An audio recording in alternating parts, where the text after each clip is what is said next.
Hi friends, I'm Liz. I'm Robbie. Welcome back to our channel, Bookworm Couple. It is tier list season, and we are joining in. I can't believe it's been a year since we've done this.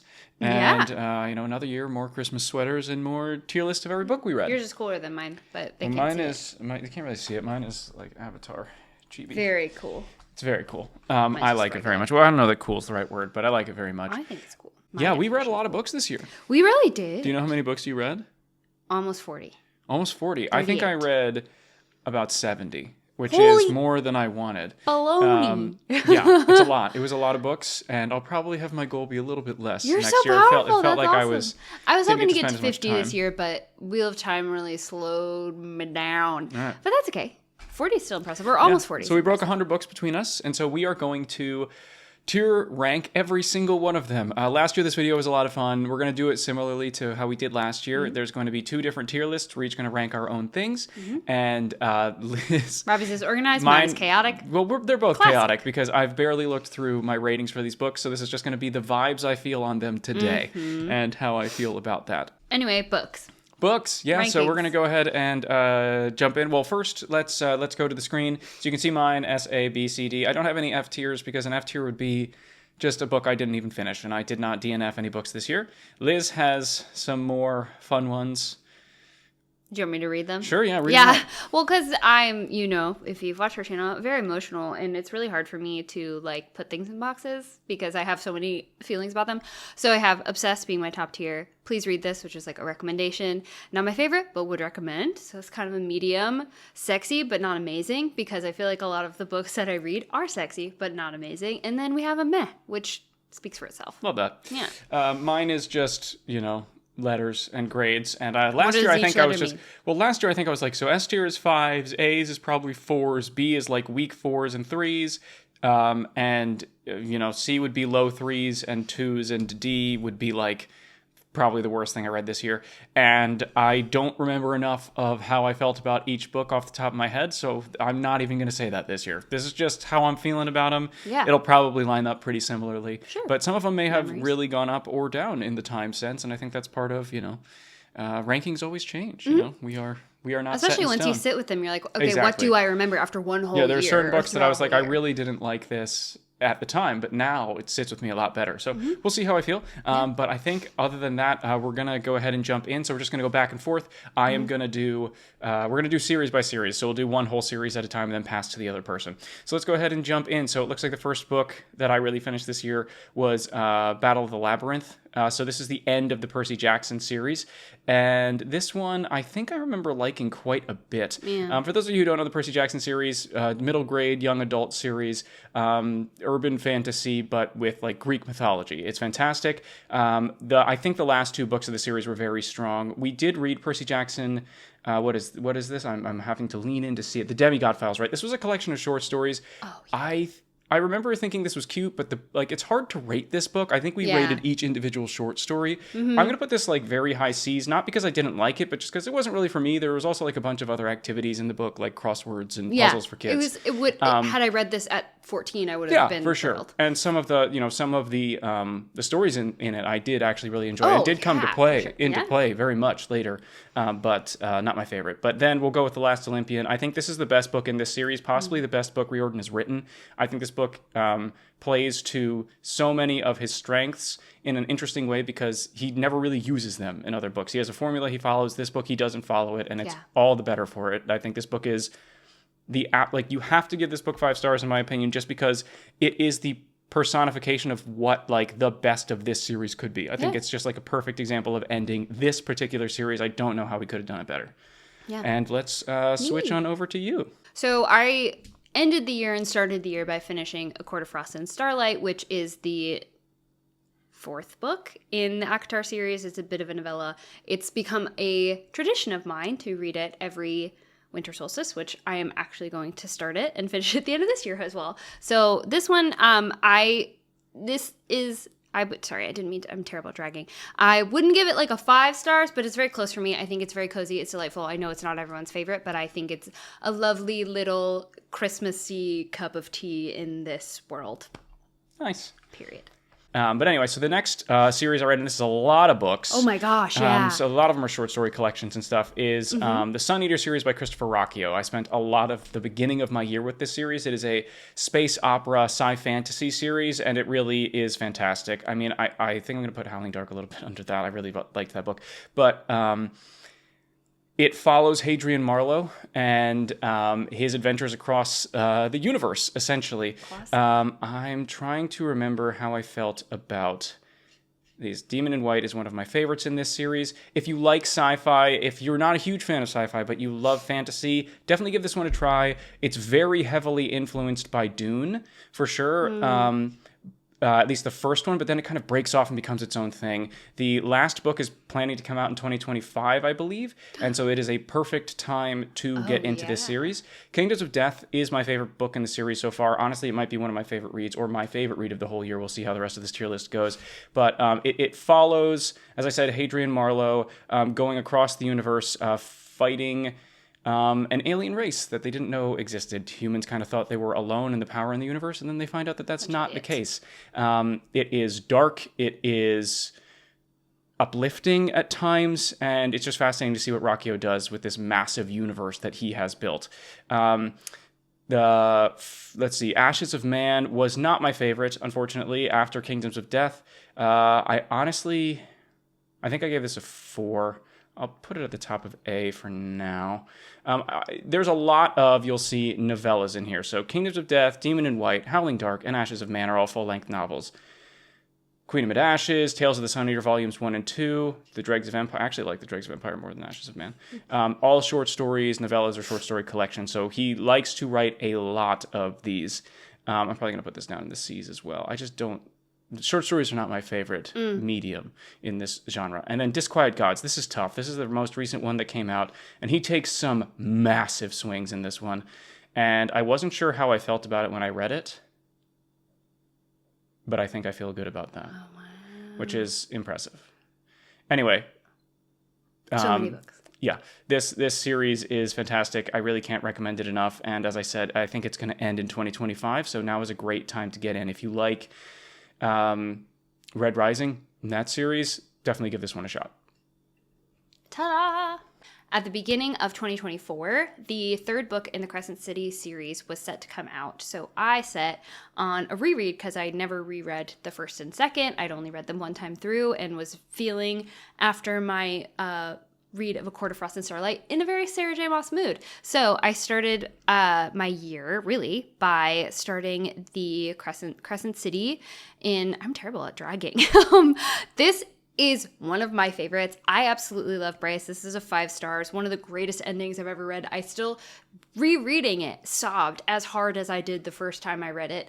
It's a fun, like, urban fantasy. Nothing that I had ever read before, and you've spoken about this too. It's nothing that I'd ever read from Sarah J. Maas before. I really liked it.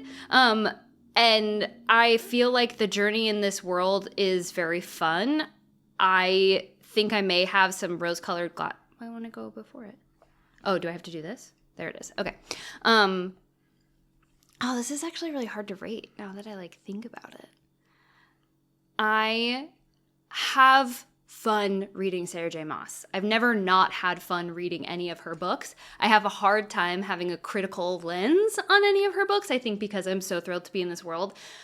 The characters that she writes are my friends, and so I often am just thrilled to be with my friends. So I had a great time rereading this. I was even more excited about it in my reread than I was the first time through, and I enjoyed the third one. It was not my favorite, but I think it is a great addition in the series, and I had a great time reading it. Cool. Back to me. Let's see what I have next. The End of Sarah Throne J. of Maas Glass by Sarah J. Maas.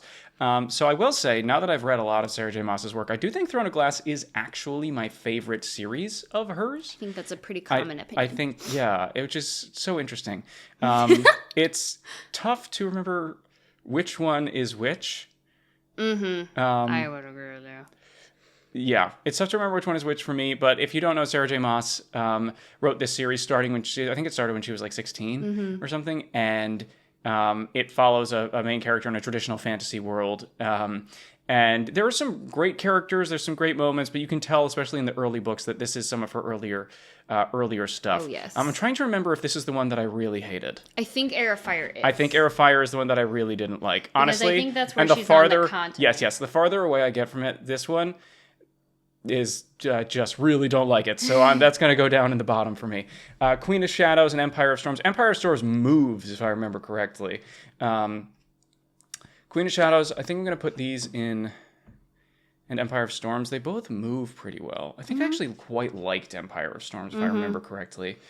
Maybe here feels like. I remember so much happening in this book, and the ending was very interesting. Tower of Dawn, a tough one. I went in wanting to like it. This is the, well, actually, I don't want, no, well, okay, fine, spoilers. This is the Kale book. No spoilers. This is the Kale book. Oh, I keep zooming in. Sorry for that, everyone. And, sorry. And I wanted to like this book because I like that character, but it just ended up being not, yeah, I'll put it there. It just ended up being not exactly what I wanted. And then I got to be honest, Kingdom of Ash is going to get a 5 for me. That's going in S tier. Again, very similar to how I felt about The Last Olympian. I think this book is like as good as the ending for this series could have been. I can't imagine how she could have done it better. You know, there are a few issues and stuff I had with it, but for the most part, there were some phenomenal moments, some really great character payoffs, some really huge emotional impacts happening in this last book. Battle scenes were massive wild. Battle scenes, things I still think about now. So absolutely, I think it definitely deserves to be up there on my tier list. All right, Kingdom of Ash.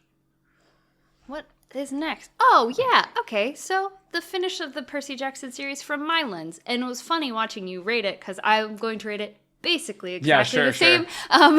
Which I guess, says a lot about our opinions and just in general this series. But I thought, this is the Demigod Files? Yes. Yeah. Okay. I'd probably put this in sexy, Demigod Files but also not probably not sexy. Not sexy. No, but you can still look at sexy in a all right, good, but sure, not amazing. okay. Sexy means many things beyond great, you know, okay. arousal. I just wanted to make sure we're talking about a children's book, so we I'm aware. clear with our audience. Do you want me to remove that? No, I don't. To make you I feel just better wanted about to make it clear to our audience. And I completely agree with you. I think, I'm terrible at dragging. The Last Olympian was a phenomenal end to the series. I was so excited. It was one of the first books in the series that I really did have a hard time putting down. So I thought it just was really driving. I was really motivated. I loved the ending, and even just from the setting of the ending alone and how it was written. And I agree with you, having it be very much not in the formula of the rest of the books was very exciting, and I loved it. Nice. Yeah. All right, let's see. Also, I'm going through this. Is this Tales of the Sonya Volume 2 or Volume 1? Oh, good. That's Volume 2, because I remember liking 2 better than 1. Anyway. I got a standalone here. Tress of the Emerald Sea by Brandon Sanderson. I've heard so much about this book. I really loved. I'm going in order here, but I'm going to... I think that's going to stay there. This is the first of his secret projects that came out in 2022, I think, maybe 2023. Anyway, you'll hear this everywhere, but it's a very Princess Bride-esque, fun... it's just a fun, jaunty journey on on the sea, on the high seas, and I really want to. I really adored this book. It took me by surprise, even though I had heard that, and I know I love the Princess Bride and any setup that's like that. I know I will like, but I really, really adored this. And Sanderson is known for his very big, sprawling epics, but it's nice to have a one-off book, and also great place to start the Cosmere if that's what you're looking to do. Maybe not my top recommendation, but that's just my personal preference, and I think that this book, easy access point, yeah, you feel I think that this book is sure. just fantastic. It's just such a fun read. What's next? Oh boy, what happened in? Oh boy, all here we go. Of these books, I have to look at my ratings because this whole portion of the Wheel of Time has very much blended together, which honestly is probably good because it's all part of the same story, and it feels very much like we're on the same journey in all of these books. It makes sense to me. Okay, cool. I'm going to try and do this with little to no memory of what happens in these books. Let's do it. I know what generally happens. I have faith in you. What happens in Fires of Heaven? I kind of remember Lord of Chaos. The Shadow Rising, great. And I can't even talk about these books because I can't remember what happened in them exactly. There are a lot of them. So we're just full on guessing. I remember the Lord of Chaos sticks out in my brain, so I feel like I'm bringing it up here. And then also Crown of Swords. I remember really liking Crown of Swords. Interesting. Once again, what happened in that book? Great question. This is where I started to really roll off, which I guess makes a lot of sense now, knowing very much. You're not going to put Winter's Heart in Met? It took you 3 months to read that book. I'm not trying to influence you. No, I know, but I have, this is again my issue with rating, I'm like, but my friends are in this book. You know what I mean? Okay, cool. Like, oh man. You don't have to give it any kind of rating. But I also, to me, Met is like, I disliked this book. Or like generally found, I didn't dislike this book. I had a hard time reading it, which is why the Sexy But Not Amazing really feels great. And it is funny because the last two that I read are very solidly, I would assume, of what people say to be the slog of the series. Mm-hmm. And when the Path of Daggers I kind of understood why people could say, because it did not move fast, but I found it interesting. And same with Winter's Heart. I like being with these people. It just moves really, really, really, really, really, really, really, really slow. Oh, yeah, and it's very detailed. So I didn't have an ungood time reading it at all. Ungood? Yeah, correct. And because this is why I'm really good at reading Wheel of Time, because I'm very smart. Anywho, that's my unhinged, potentially unmemoried rating of these That's Wheel the point of Time of this. books. Yeah, this isn't scientific. This is all, subjective, obviously.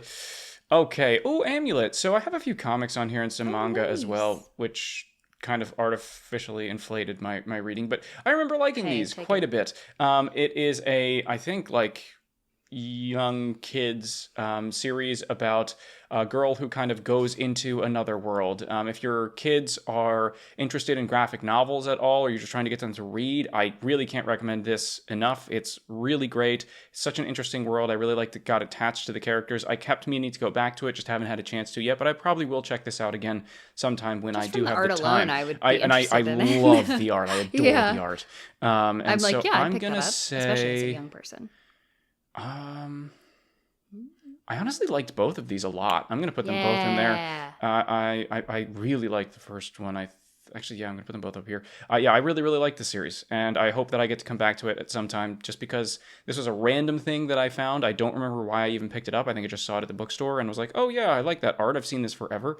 And yeah, adore it. Really, really do not regret it. If you like graphic novels, definitely pick it up. I don't think I've read a graphic novel. I should add it to my book. Oh, and I'm back in the Riordan verse with the Heroes of Olympus. I feel like this is side quest, but not really a side quest in the Riordan verse. I kind of had the wrong assumptions about this series. Mm-hmm. I assumed that it was going to be not Percy Jackson, and we definitely get some Percy Jackson involved. We do. Which is great, because I love those characters, and I thought it was a lovely place for them to be. I feel like I'm going to go backwards with this one. Okay.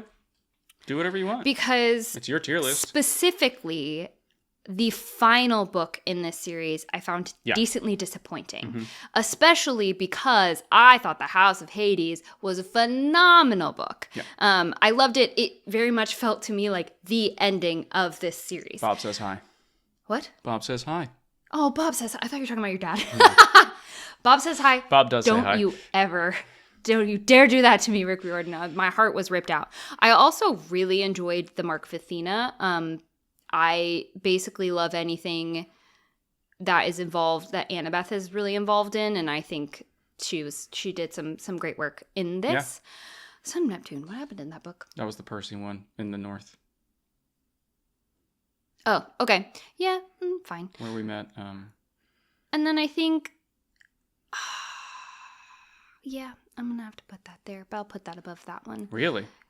Yeah, I think so, because I liked, this was on, the beginning of the series is all new characters, and while I don't necessarily feel like it was like the best novel I've ever read, I really liked getting the new characters, and I think that's what I was most excited about with this series, so I think that's why I would put that a little bit above The Son of Neptune. Sure, yeah. Again, chaotic rating of my memories. Why not? Trying to come back to me. All right, another standalone for me. I need to start doing more series, because otherwise you're going to finish way before me. Bookshops and Bone Dust by Travis Baldree. I'm going to put this at the top of B's. I liked this book. I'm going to put this there. I liked this book. This was my first foray into like cozy fantasy on purpose. There are some other books on this list that I've there are cozy fantasy aspects, but that's what this book is really like supposed to be. It's the prequel to Legends and Lattes, and I haven't gotten a chance to read that one yet. Liz got me this book for Christmas last year. I really did enjoy it. I am very interested to read Legends and Lattes. It didn't entirely grip me, but also I think that's not the point of these. But it did make me realize there is a space for me there is a space in my head and heart for cozy fantasy. I do find it interesting, and I would like to read more of it. So I'm hoping to read Legends and Lattes later this year. But definitely fun if you like. It's like Dungeons and Dragons and Redwall, except they're running a bookstore. If that sounds good to you, you should read this. Very good. With a little bit of love? There is a little bit of a taste of romance. Sign me up. Okay, so I started to attempt to get back into the Bridgerton series. I had read the first 2 last year. Is this 3? I think this is 3. Expecting to absolutely be enraptured by, is that the right word? Enraptured? It's a word. I don't know what you're trying to say. So this series, and I just really wasn't. Yeah. I was trying to keep up with the TV series as it came out because I am very much an advocate to read the book first and develop an opinion on it. But I had a really hard time reading this one. I didn't feel like it grabbed my interest really at all. This is A Viscount Who Loved Me, which was season 2. So I guess maybe that is book 2 of the show. And I absolutely loved this season. I just didn't really find it really intriguing at all, unfortunately, because I really like the characters. Now, this one, what's the name of it? I can't see that. There's a glare. An Offer. Okay. An Offer from a Gentleman I did find very engaging. I absolutely love Benedict. He's the love interest here. This is also going to be our next season in the show. So I loved this. It's very much like a different telling of a Cinderella story, which always love. And I thought it was really well done. I thought Benedict was really charming. I was very intrigued. I thought the book moved very fast. I loved also the female main character, Sophie. I thought she was very fleshed out, and I really wanted to be her friend, which I often find so endearing in books. And then I didn't read any more of the Bridgerton series because it just didn't really grab me. But I love this TV show. Maybe we'll get back into it. I don't know. All right, let's see what I got next. Okay, series, good. Ship of Magic. Yes. So this is the Liveship Traders Trilogy by Robin Hobb. I discovered the Realm of the Elderlings. I think last year was my first year reading the series. I really liked the Realm of the Elderlings, like the idea of the name of that. Great. You know? And Robin Hobb is, maybe my favorite author when it just comes to prose. This is going to go, Ship of Magic, I think I'm going to put at the top of A, and then these are going to go pretty high up. I don't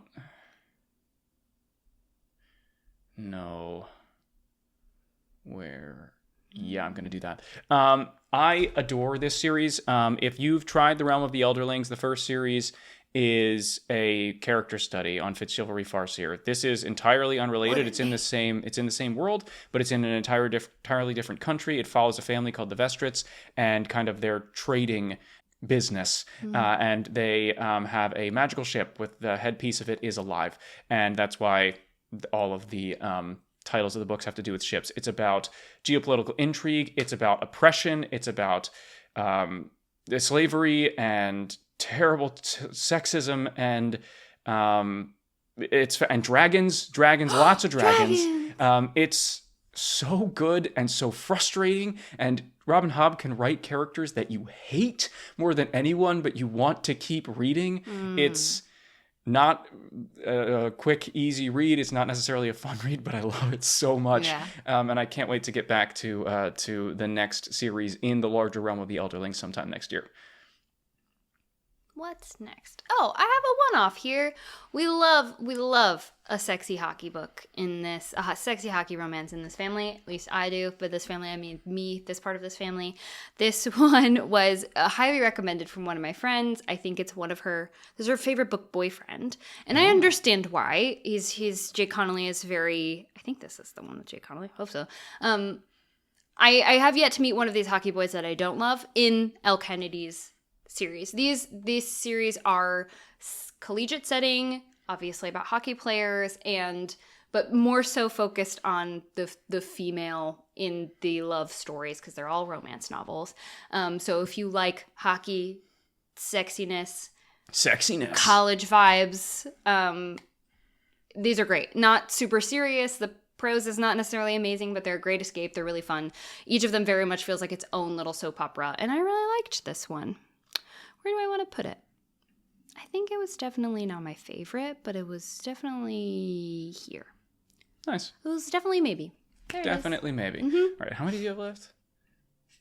Okay, I can't do another. Okay, I'm gonna do a big honker. I'm gonna do this, and I'm gonna do Dungeon Crawler Carl to try and start catching up to you, because I guess I read more one-offs than I remember this year. Anyway, okay, so Tomorrow, probably the only non-fantasy or sci-fi book on this series. Oh, that's gonna go up. That's probably gonna go here. I really liked this book. It's really about the relationship between two friends. And also they make a video game company, and that is kind of the setting of it. So if you do like video games and you're interested in that business, this has a lot of like really interesting insights about that. However, it is mostly primarily about these two characters and their relationship together. And I really like it. I think that there's an adaptation coming, which is great. Oh, cool. However, the two main characters are not necessarily the most likable, which is not a comment on the way the author wrote them. It's by design, I think. So that'll be interesting to see. But if you want something that's not fantasy, and if you're interested, especially in like the behind the scenes of the video game industry, and or just interested in intercharacter relations and character studies, this book will be really fun. And it's a really quick read too. I blew through this in just a few days. But now we're going to talk about Dungeon Crawler Carl. And I'm not going to do what I did with the Christopher Rocchio series. What is the name of that series? It's not Empire of Silence. Thank you. Jesus Christ. And I'm not going to do what I did with the Sun Eater series, in which I just kind of waffled it. I'm going to talk about the series, and then I'm going to rate them. I apparently can't do both at the same time. That's hard to do. It's fair. Yeah. So Dungeon Crawler Carl, if you've been watching this channel and watching our wrap-ups, you know I found this series this year, and I am absolutely obsessed. And I just love reading these so much. It is a lit RPG, which if you're not familiar with that subgenre of fantasy, it's not necessarily new, but it's very up and coming. And it's essentially where in the book, like, the characters literally level up and you can see their stats. That's usually one of the hallmarks of the genre.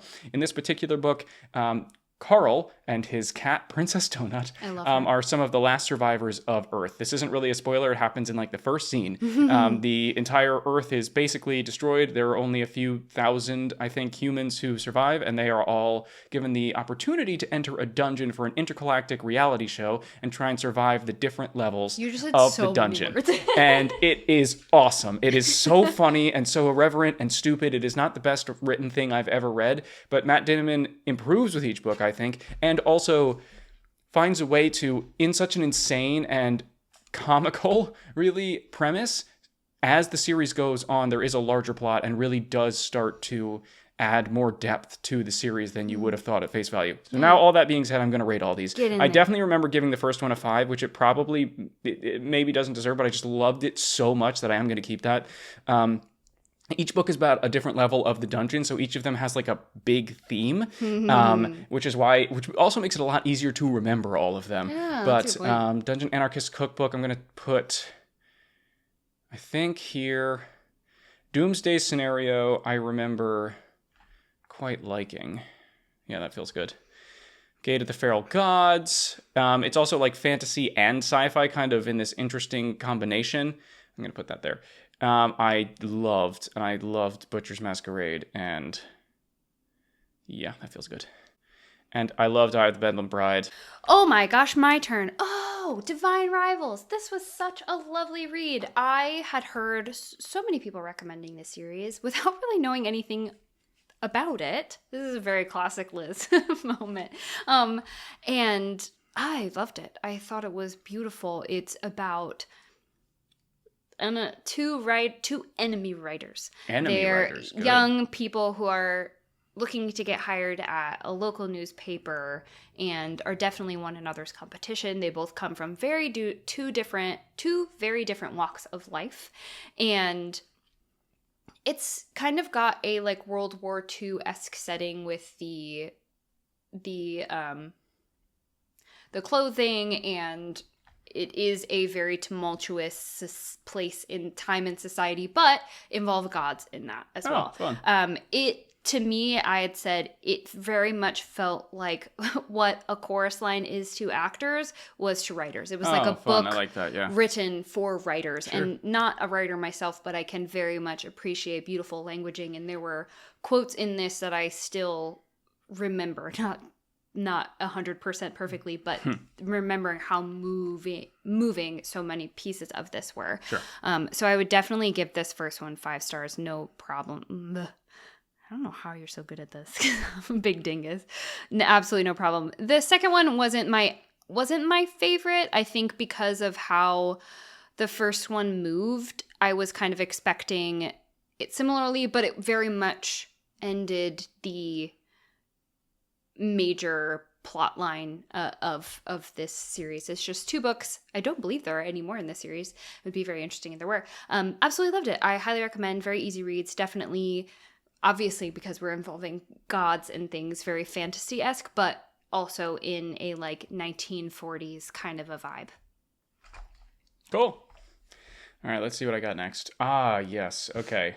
The Dandelion Dynasty by Ken Liu. I really like this series. This is a fascinating series. I think Ken Liu is one of the most underrated writers right now. This series is so underhyped. I think that it's talked a lot about on the internet, but I don't really know anyone who's read it in real life. And that's a shame because it is fantastic. Ken Liu coined the phrase silk punk for this series. It is Asian-inspired fantasy. It is world building. It's about first contact with another society. There are fascinatingly interesting character connections. And for me, the thing that always stood out about this series is the way that he explains the engineering and invention. It's just a celebration, and like you can read the joy coming off the page of the human mind and human invention and in ton of geopolitical intrigue. There are fantastic elements, there are gods, but this is really about the nitty-gritty of like character interrelations and politics. And I really can't recommend it enough if you like those kind of things in your fantasy.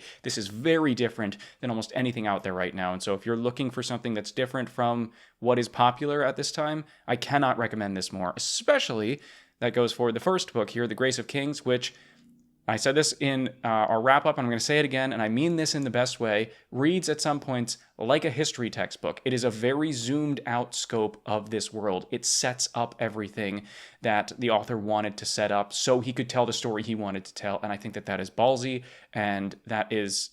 the farther away I get from that book, the more I like it. And the rest of these...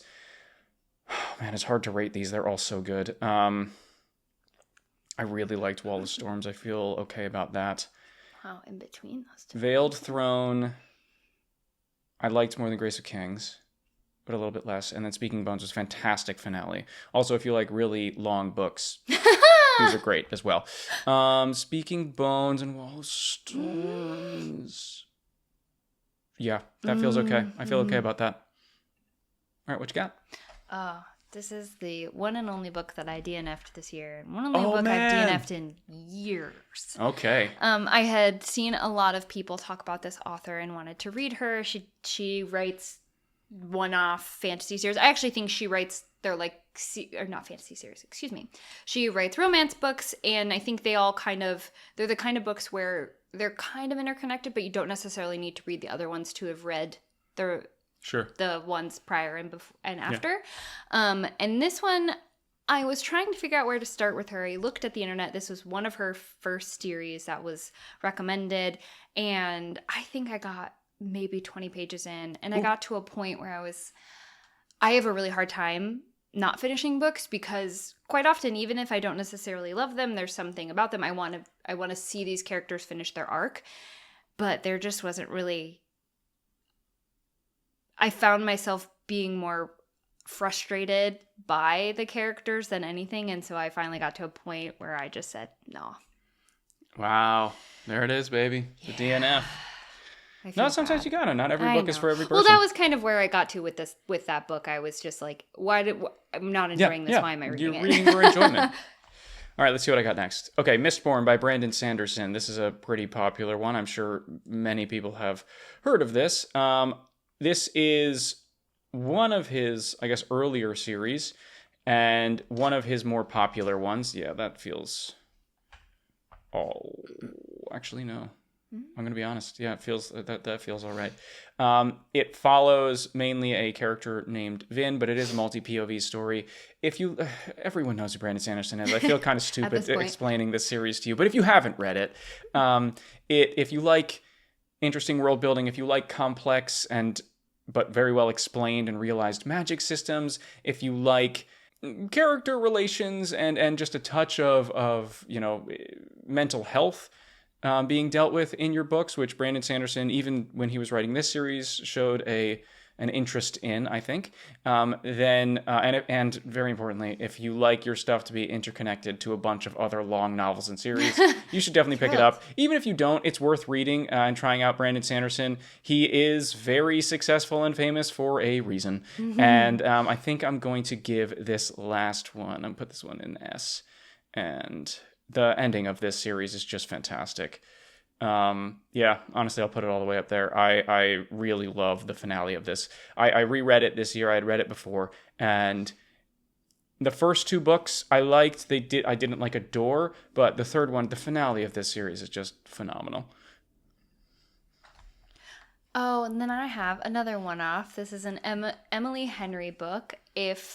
I'm assuming if you're in the reading world and you like romance novels, you've heard of Emily Henry. If you have not, I personally think she writes some of the best one-off, as realistic as a romance novel can be, romance novel. I think she really writes humans very well. Yeah.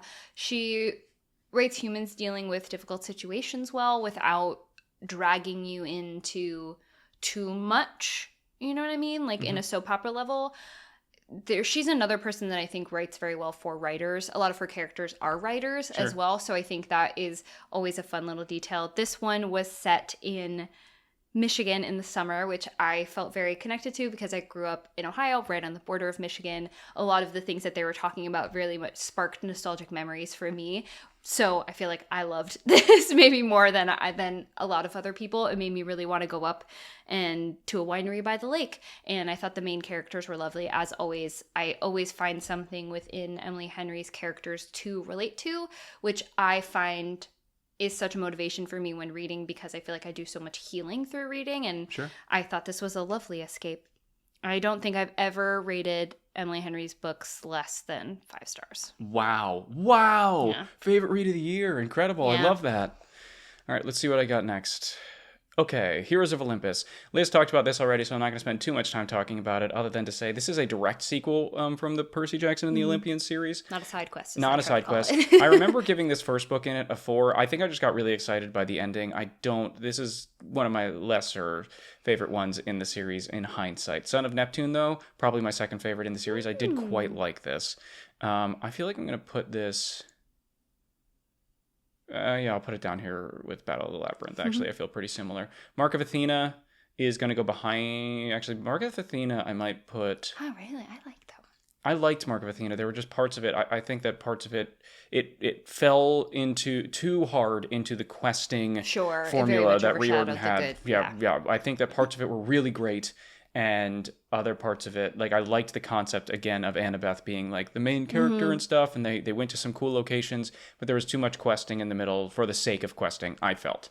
Let's see, House of Hades. Again, I agree with you. Possibly my favorite book he's ever written. This is going to go... I really don't know. It would depend on the day. These are interchangeable to me, to be completely honest with you. I think I'm going to put it here.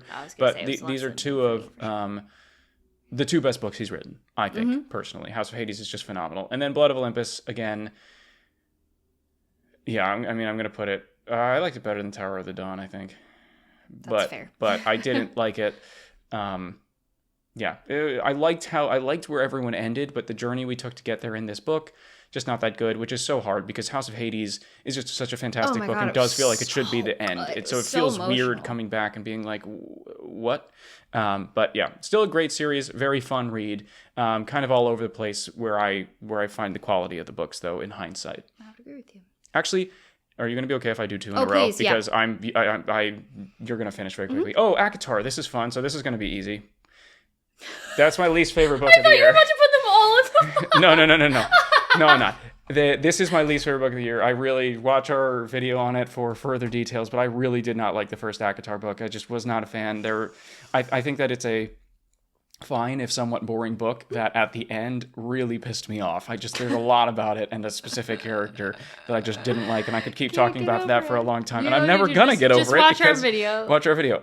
Court of Mist and Fury, Court of Wings and Ruins, Court of Frost and Starlight. Okay, I need to try and remember what happens. Court of Mist and Fury, in hindsight, I think may be my favorite one.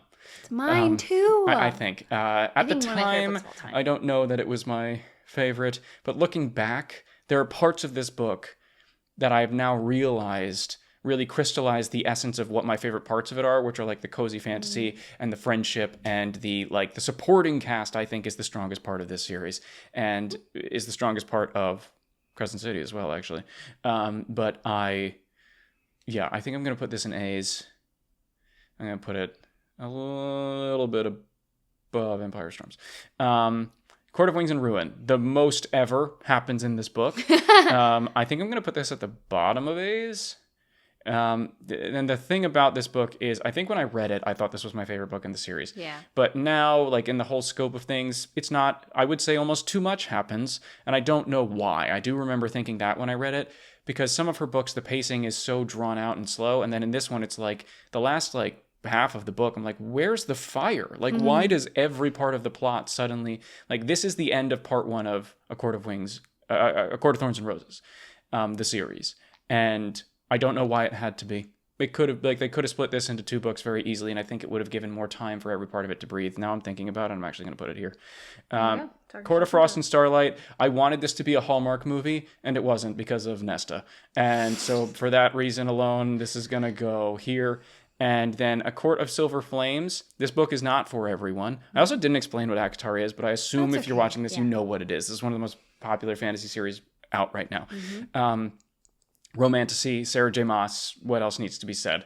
A Court of Silver Flames, I respect it for the journey. I really do. And if you like Nesta, you'll love this. If you hate Nesta, you might hate it. It is, I guess this is a vague spoiler, but all you need to do is read the back of the cover, so I'll say no. This is Nesta's book. And I'm going to put that at the top of B. And this is proof that you can have differing opinions from your spouse and still be in love. Yeah, I mean, the only one of them that I really actively disliked is Court of Thorns and Roses. I've said this to you before. I didn't like the Court of Thorns and Roses until the end of the book when I first read it. And the end of the book is what made me actively dislike it. Before the end of the book, it probably would have been here, maybe even low B. I was like, this book is fine. I don't know what this fuss is all about. And then I got really mad at the end. And you're entitled to that. Okay. Oh boy, am I excited to talk about this series. And I forget what the name of dare I say, this series changed my life. You know how you read those books that just you just feel so passionate about and you're able to completely escape into? It just feels like it makes you a different person. That's how I feel about the Kindred's Curse series. It took me by surprise. I had seen it as a recommendation from someone that I follow on Instagram whom I normally have similar taste to. And they were saying they absolutely loved it. They couldn't put it down. And so I picked it up, and oh my gosh, I'm so glad I did, because it was phenomenal. This is a series that follows, it's very much coming into your own power type of a vibe.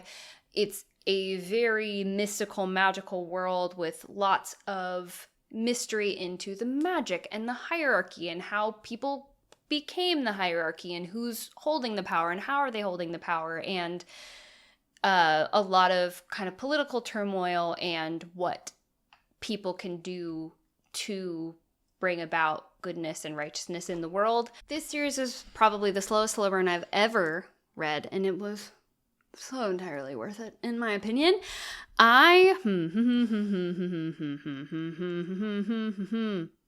This first one, 100%. Wow. Oh, easily. They're all 5 stars for me, completely honestly. They're very long. I will say that's probably one of the negatives, where there's even though there is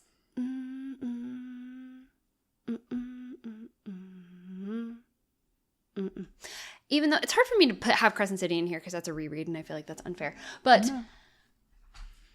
there were some things about the series that kind of frustrated me in the way that we were processing things, and I could very much you could feel like you knew the answer to the miscommunication, and it was very frustrating. Sure. But there was enough goodness in this, and I loved the world. The magic system was fascinating, and everything that they were kind of discovering about the magic system in the process of throughout this journey, I thought was fascinating, and I was on the edge of my seat the whole time. Overshadowed the things that kind of frustrated me about the writing. Loved it. Highly recommend. Please read it. Cool. All right, let's see. What do I have next? Yes. Memory, Sorrow, and Thorn by Tad Williams. I'm going to do 2 in a row because you're almost done. Yeah. So Memory, Sorrow, and Thorn by Tad Williams. I did not finish this series yet, but I should be getting the part 1 of the final book, which is unbelievably long, apparently, in the mail sometime soon. And I really liked this first book, to be honest. I actually like both of these a ton. I think I might have given Stone of Farewell 5 stars. Oh, yeah. I think I did. I'm going to put that up there. This is like classic fantasy at its finest. It is slow. It is deliberate. If you want really high, like fast-paced fantasy, this is not for you. But just a fantastic character study of our main character Simon. It is multi-POV, but I love Simon so much. He's so frustrating and flawed and beautiful. I love him very, very deeply. The characters are wonderful. This is just a beautifully, wonderfully crafted fantasy world. Definitely, I think, like United Kingdom, like inspired, excuse me. And you can read, if you've read Game of Thrones, you can read the direct influence this has had on Game of Thrones. It is not as dark, but it is darker than fantasy that was generally being written at that time, and it is a lot of like political intrigue. There are elves, there are, well, I don't want to talk too much about all the fantasy races for spoiler reasons, but it is just a really fascinating world. If you were looking for something to really sink your teeth into, something that reminds you of like old school Lord of the Rings type fantasy, absolutely check this out. I think most people who are interested in that probably already have, because Tad Williams is a huge name, but I really can't recommend it enough. It's not a quick read, but it's absolutely worth it. Oh, and I'm going to do 2 in a row. We're going to do 2 in a row. Let's do it. Okay. Mistborn Era 2 by Brandon Sanderson. By some people like this less than the first. I think that's kind of common. I actually quite liked this. This is, again, set in the same world as Mistborn in Brandon Sanderson's larger Cosmere. However, it is set in the future. Multiple decades in the future. So, like, you're talking about the children and ancestors of some of the characters from... Or not children, but like descendants of some of the characters from the original series. I liked this much more than I was expecting to. Actually, I'm going to put this up here. I know that the humor of this is not everyone's taste. That's one of there's a character named Wayne that is definitely not everyone's cup of tea. A lot of people don't like Sanderson's humor. If you don't like his humor, you may struggle with Wayne as a character. He is like a clown jester type character. Wayne didn't bother me that much. Some of his jokes I actually thought were kind of funny. And so I did enjoy this series. And it's not Flintlock, but it's like Industrial Revolution type fantasy set in the same world with the same magic system. It's fascinating. The later books really open up to the larger Cosmere. So if that's something you're interested in, you absolutely need to and will enjoy checking out those books. I will say, I think that Bands of Mourning, the third one, was my favorite. That feels okay. And then The Lost Metal is such an interesting book because this one is the one where the Cosmere connections really come into play, but it doesn't necessarily feel entirely earned to me. I did still like it, but that feels okay. I feel all right about all of that. Nice. Yeah. Okay. Me. On to you. I also realized I want to move this one up here.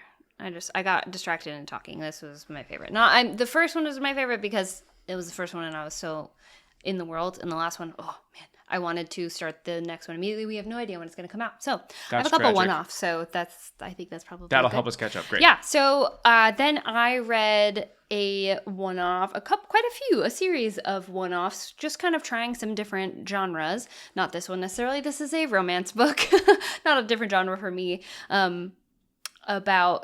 You get like a fake dating on an island, very bougie, very fun, very sexy, very saucy. I thought it was really fun. Not necessarily my favorite book ever, but I enjoyed my time reading it. That's really all I have to say about it. Cool. Yeah. Okay. My next one is The Bloodsworn Saga by John Gwynne. Every single one of these is going to go in S tier. It just depends on where I want to put them. Yeah. I loved this series. This is Norse-inspired fantasy. Honestly, they're going to go pretty high up. You love a Norse-inspired fantasy. I mean, I haven't read too much of it, but I do now. You love Norse mythology. Yeah, that feels good. I really like... This feels higher than it should be. Sometimes you gotta move it. Sometimes you do. Sometimes you have to retroactively move. Those are, yes, those are like, essentially, yes. Okay. For trademark reasons, they are not, but essentially, no, sure, yes. I wondered. That's why I was like, I mean, I still want it above Demon and White. Yeah, that feels okay. No, I want these above. Yeah, I'm going to do it. I don't care. It's my tier list. I can make it whatever I want. Yeah! Norse-inspired fantasy.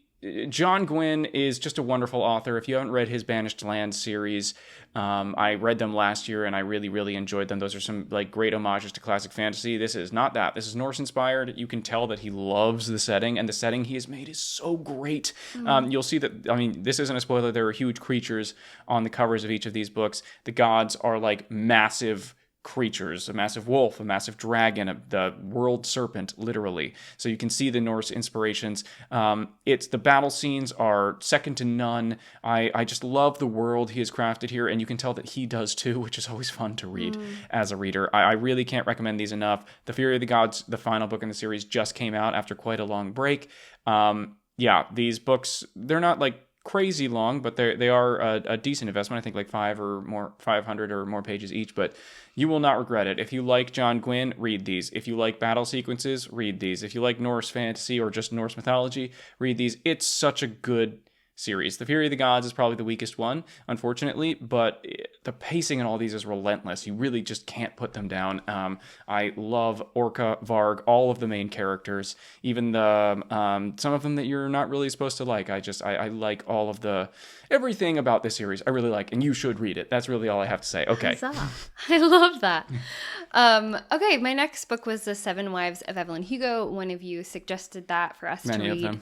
Yes, and I'm so glad that I picked it up. It was one of those, I kind of play library roulette where I just request a bunch of things and see which one comes first.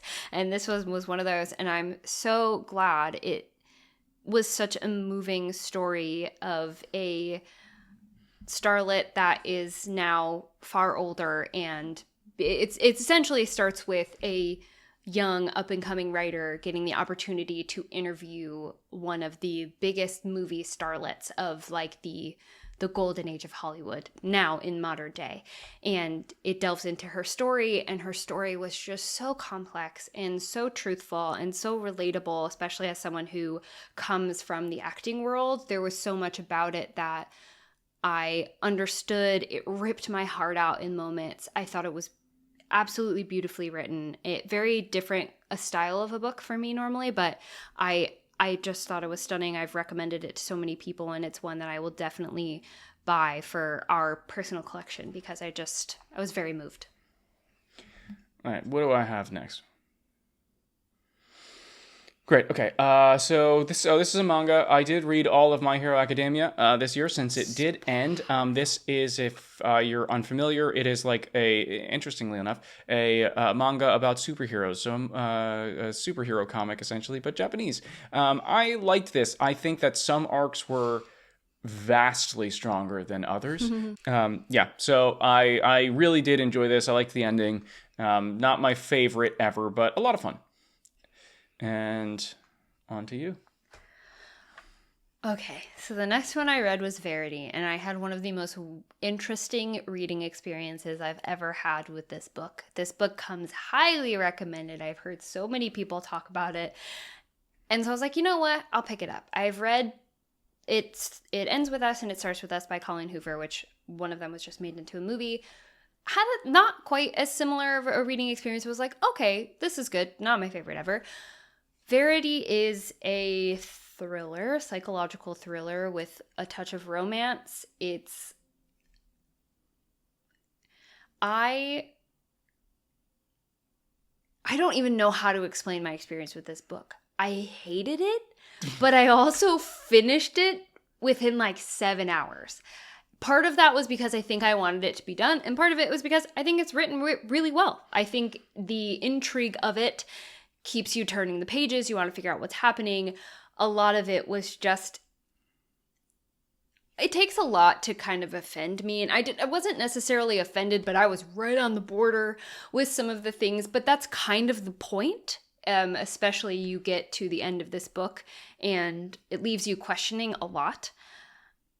I am not a thriller fan, especially in this type of a vibe. I'm not really into watching those kinds of things or reading. Obviously, I've now learned reading those kinds of things. I think I understand why people really like it because I know a lot of people are into that kind of creepy intrigue. Definitely not for me, but it was, gosh, I don't know where to put this. I really don't know where to put this. I would say like, because I can't say it was not amazing because it was a really good experience, but I also like didn't like it at the same time. So we're going to put it there. Cool. Period. It's also being made into a movie, so. Great. Okay, so the next I had is the Powder Mage Trilogy by Brian McClellan. This is Flintlock Fantasy, my first experience with it, which if you don't know what Flintlock Fantasy is, it's really just fantasy where they've reached the point where they have flintlock weapons, essentially. And I really like this a lot. It was not at all what I expected when I picked it up, but I don't know why I had this idea in my head that it was this like intense, grimdark thing, very low magic setting. It is not that. There is tons of different types of magic. The magic systems here are fascinating. The main characters that you follow are powder mages, which means that they can use black powder to give themselves enhanced abilities. Really cool. And I really like it a lot. I like the second one more than the first. I'm actually going to put that pretty high up. Yeah, that feels pretty good, actually. That's actually going to go even higher. Yeah. Yeah, if you've never tried out Flintlock Fantasy, I definitely recommend checking this out. It moves really fast. None of these books are super long. And it's just fascinating to get like a different era of fantasy, really, other than just, you know, the general high fantasy that we're used to seeing. Did you not do 3? I haven't finished the third one yet. I just started. Sorry, I actually just started it today. Look at that! But I haven't finished it yet. Okay, and this was another one-off. I read this in the beginning of the fall season. It's called The Honey Witch. This was so cute. Talk about cozy fantasy. Definitely cozy, but there was a lot of there were non-cozy moments as well. This is a world in which magic exists, but it's sort of secret. There are witches, and there are different types of witches. Our main character is obviously a honey witch, which means she works with the bees and that part of the environment. And it's kind of about her coming into her power. A classic moment, you know, her grandmother is a witch. Her mother was raised with her grandmother and decided she was going to forego magic. There was a curse placed on their family of honey witches by ash witches, which each witch has its opposite. Mm-hmm. That no one will be able to fall in love with them as long as they have magic. So her mother gave up her magic to have love. And then we have this next generation that's like, what are you talking about, magic? And so it is kind of about that, following her journey, stepping into her power, her grandmother teaching her little spells and potions and in her cottage. And then of course there is a potential love interest, because gotta have one, come on. And so it's very back and forth about that. This is a beautifully set up world. The magic was really lovely, very much a love is love world where anyone can and will be accepted for loving whomever and whatever gender they are, type of person, which is just very delightful to read. And I thought it was really sweet. I love the bees. I love the imagery. The romance was nice. I love the magic. So this will definitely go up high. Definitely a 5-star read for me. Yeah. Ta-da! Okay. I'm going to do a few here. Okay, so The Emperor's Soul by Brandon Sanderson. This is a long novella, cool. Set in the world of Elantris, I think, which is one of his full-length novels. I think the first novel he ever published. This is a very interesting book. I really liked it. I am not normally like a huge novella fan, but this one was just written so well. I'm going to put it at the bottom of this, but it moves because it follows a character who is attempting to create a forgery over, I believe, 100 days, and the character is always in the same room with the same characters. Oh, wow. And it's just a fascinating concept. It's a fun read. I don't know that it's necessarily vital if you are a Cosmere fan, but it's absolutely worth your time. It's not that long, and it's hard to put down. And then I'm going to go with He Who Fights with Monsters. So after I caught up with Dungeon Crawler Carl, which the next one has come out and I haven't read yet, so I get to read that soon, which is very exciting. Oh, thrilling. But I heard a lot of people suggesting He Who Fights with Monsters as another lit RPG series to get into. I liked this. It scratched the lit RPG itch. It is not as well written, I would say, as Dungeon Crawler Carl, and that did stick with me. It's very isekai. The character wakes up in a new world, doesn't know where they are, and starts leveling up and gaining skills and talents and things like that. And so it does scratch all those itches. It's very funny, but yeah, some of the writing is just not great. So I'm gonna put this at the bottom of B. Yeah. No, I liked it more than that. But I'll probably eventually go back to the series. If you like lit RPGs, this is definitely good to watch. But good to read. But it is just some of the prose is not my favorite, and I do think it's a bit overlong. All you? All right. This fall, I dipped my heart into cowboy romances. Everyone kept telling me I need to give them a chance. I've never really been into Western anything in my life, so I was like, okay, I don't know why I would. Oh man, do I love these books. This is the Chestnut Spring series by Elsie Silver. I was just completely taken by the first one and couldn't get the rest of them into my system fast enough. I thought they're delightful. This is very similar to a lot of romance authors, which it's in the same world. And if you've read the books prior, you will get the references to the characters, but you don't necessarily need to have read all of the books in order, if that makes sense. Sure. We do focus very much around one family of cowboys, so I guess they Right. are very interconnected, but very lovely, very supportive. Her female characters are also very powerful, very independent, and the support that comes from the romance as well is really lovely, and I thought very a breath of fresh air. Dude. Now, where would I rate these? Okay, so the last one was, oh baby, one of my favorites, because it was so sexy. This also, Powerless. Not only is he a cowboy, also a hockey player. Watch out, baby! And I really, the main female character in that was a professional dancer. So again, very much related to that. Let's see. These are...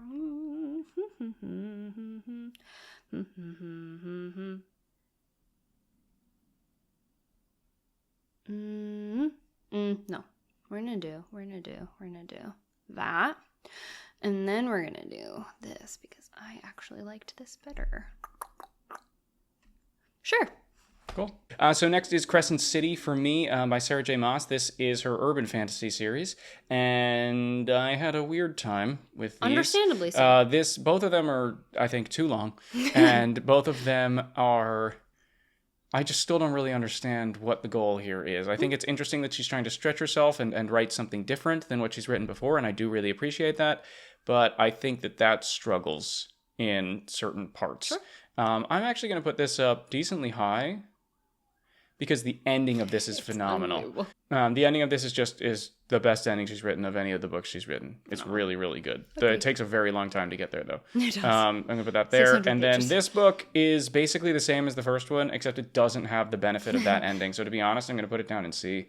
I went into this book with a lot of hope, because the first one it was incredible. There were some fantastic moments. The most emotional I've been reading some of her books, and I thought that hopefully we would capitalize on that and keep moving more in that direction, and instead it seems like we went back without the benefit of this crazy ending. So yeah, honestly, pretty far down. Not my favorite book. What's next?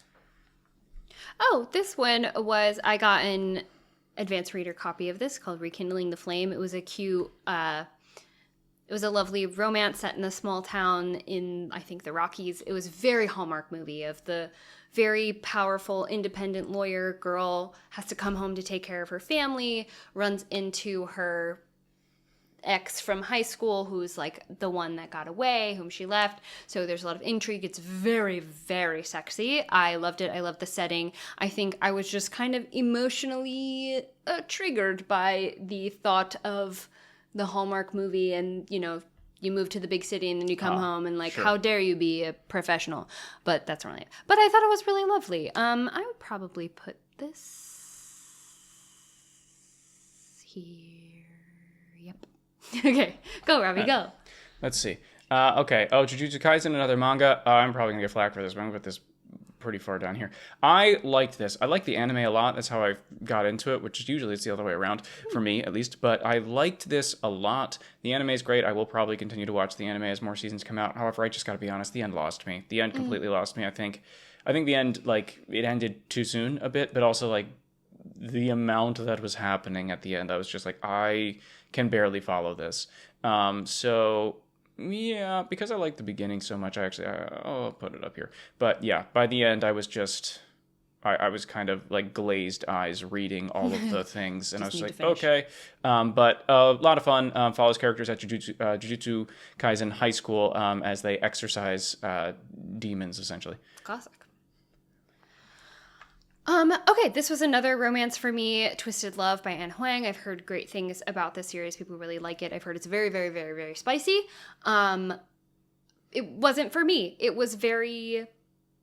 I didn't feel like the stakes were there. I didn't really connect with the characters. I felt like it moved like kind of a poorly written soap opera. Ooh. Yeah, sorry. The sexiness was good, but I feel like the Band-Aid was ripped off very early with that, so there wasn't a lot of the slow burn that brings the intrigue that I liked. It was my favorite. I've heard to continue reading into the series. We'll see if I do. It definitely is a meh for me. Wow. Okay. Okay. The Sunlit Man by Brandon Sanderson. I liked this book. I wanted to like it more than I did. I think that it's kind of, this is another one of his standalones, secret projects. And this is the one that's most directly related to the Cosmere. And, I wish I hadn't read this before Wind and Truth, if I can be honest. But I did. And it is a good book. It's very like Mad Max inspired. I felt like they're on a planet where they have to constantly keep moving because the sun will kill them. So they always need to stay in the dark side of the planet to survive. And so it never stops. It really has this driving force. But because of that, I never really emotionally connected with the book on the level that I expect to with a lot of Brandon Sanderson's books. And so I'm going to put it at the top of B because it was a quick read. I did like it. I did like the characters. I couldn't really like immerse myself in it. Not 100% sure why. And that's just my personal thing, like all of this is. So some people their mileage may vary. But that's just kind of how I felt about it. Top of B feels good. This one. Okay, it doesn't matter. The Light in the Flesh, this is the third book in the prequel series to the Blood and Ash series, and I know the series has a name, but I always forget the name of it. If you've read Blood and Ash, this is from the prequel series to that series, and my preference, I've never really read a prequel series that I like more than the original, but I love these characters. Sarah Fina, the main female character in this is... I love her. I think she's powerful. I think she's great. I think she goes through very truthful, emotional journeys. And there is something about the way her chemistry is written with Ash that is unbelievable to me. I don't know what it is. Maybe it's because I have history with these characters. But there was like one sentence of them being together in this beginning. It wasn't even sexy. And I was in. I was so in. So I think Jennifer L. Armentrout writes some of my favorite intimate scenes that I've ever read. I think she's phenomenal in that. I think the world building is fun. It's fun to kind of have the gods before they were what we know that they become in the later series. I absolutely loved it. Again, I'm a very emotional reader, so it's hard for me to kind of look at this critically. Wow. No, you know what? Yeah, I'm gonna put that there. Cool. I loved it. All right, let's see what I got. Oh, The Adventure Zone. So these are graphic novels based on The Adventure Zone, which is an actual play podcast by the McElroys. And they have a bunch of podcasts if you are not aware. And if you don't know what actual play is, it's people playing Dungeons & Dragons and recording it, essentially. This is what got me into Dungeons & Dragons, the podcast. And they've been making these graphic novels about the different arcs of their first adventure, which is called Balance, and I loved it. These are really fun. If you've read Taz and you liked it, you should absolutely pick these up. They're very, very funny, and I like them quite a bit. They're quick reads. I think this is going to go a little bit higher. But also, if you're just looking for like fantasy graphic novels that are also very comedic, you should pick this up. And then maybe you'd be interested in finding the podcast and find out you like Dungeons and Dragons. Always trying to get more people into that hobby. But these are a lot of fun. All right. So this was my step back into this author. I think it's Abby Jimenez. I'm not sure if I'm saying that wrong. Please correct me if I am. She wrote The Friend Zone, then I DNF'd. And so I was giving it another chance. This is what someone recommended to me. They're like, do this one. This is one of her most recent novels. It's very, oh gosh, I can't think of that movie. But there are these two people that have decided that they are cursed because whenever they date someone for an extended, they each have their rules of like, oh, it was 3 dates, or oh, it was after he kissed me. They always then find the person that they end up with forever after they are together. Sure. So because he has blown up on Reddit, her friend suggests that she's like, oh my God, the curse is the same. I wonder if 2 negatives will equal a positive. So they joke about finally meeting and seeing if they could try out the curse. So it was a lot of kind of, not necessarily fake dating, but if you like that trope, definitely in there. This was delightful. It was very cozy romance, but set in the summer on a lake, and there's a lot of emotion in it. Again, as I think most romance novels are, very kind of soap opera-y. I thought it was lovely. It was a fantastic reading experience. It was really, really fun. Yeah, I really enjoyed it. I'm glad that this was suggested to me because you liked it better than the other one. Oh my God. I mean, obviously, if you look at my ratings, far better. I understand. And we are down to the last one for me. This worked out pretty perfectly. Yeah, it did. Good job. So Wind and Truth by Brandon Sanderson, book 5 of the Stormlight Archive. This is really long. I finished this yesterday as of recording, and I am still kind of sitting on how I feel about it. Obviously, no spoilers. I wanted to like this book more than I did. I think that this book plays both to Brandon Sanderson's strengths and weaknesses. I am very happy, for the most part, with where all of the characters, for the most part, ended up. I didn't trust the journey. I will say, which is ironic for this series, which is Journey Before Destination. I didn't trust the journey for part of it, for certain characters. But I don't know, it's been a few years since I've read these books, and just coming back to Roshar and these characters, specifically like Kaladin, is one of my favorite characters that's ever been written. And reading him and all these characters feels like coming home in a way. The Stormlight Archive is what got me back into fantasy as an adult, and so that will always have a special place in my heart. I like this more than Rhythm of War still, but there are parts of it that I just think struggled. It moves quickly, but again, even though it's a 1,400 page book, I couldn't emotionally connect in the way that I expected, especially with Stormlight Archive books to connect. And that doesn't necessarily mean the book is any worse or better than the other ones, but it was just something I noticed. And I think that was partially because of the plot device, which I won't name in case people want to go in entirely spoiler-free. This is still going to be a strong 4 for me. Yeah, I feel good about that. But yeah, so that's Wind and Truth. I might do a whole video on it. I may have already released one. Who knows? Anyway. All right, my last book. This one I actually finished this morning as of recording. It's called Merry Little Meet Cute. It was actually one that I found at the sale section in our Books A Million, I think this summer. And was like, oh, I'm putting this away for the Christmas season. I read the description and was immediately in.